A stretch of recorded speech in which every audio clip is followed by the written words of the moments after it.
તો જય માતાજી મિત્રો, જો કાલે આજે પાણી વાળ્યું લસકા બાજરીમાં.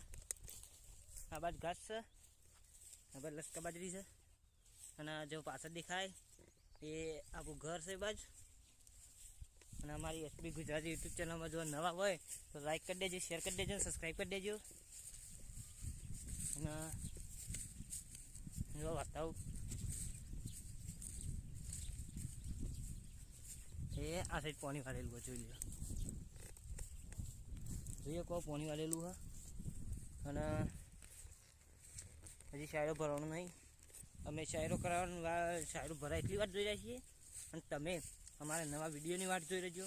લાઈક કરજો, શેર કરજો, સબસ્ક્રાઈબ કરજો.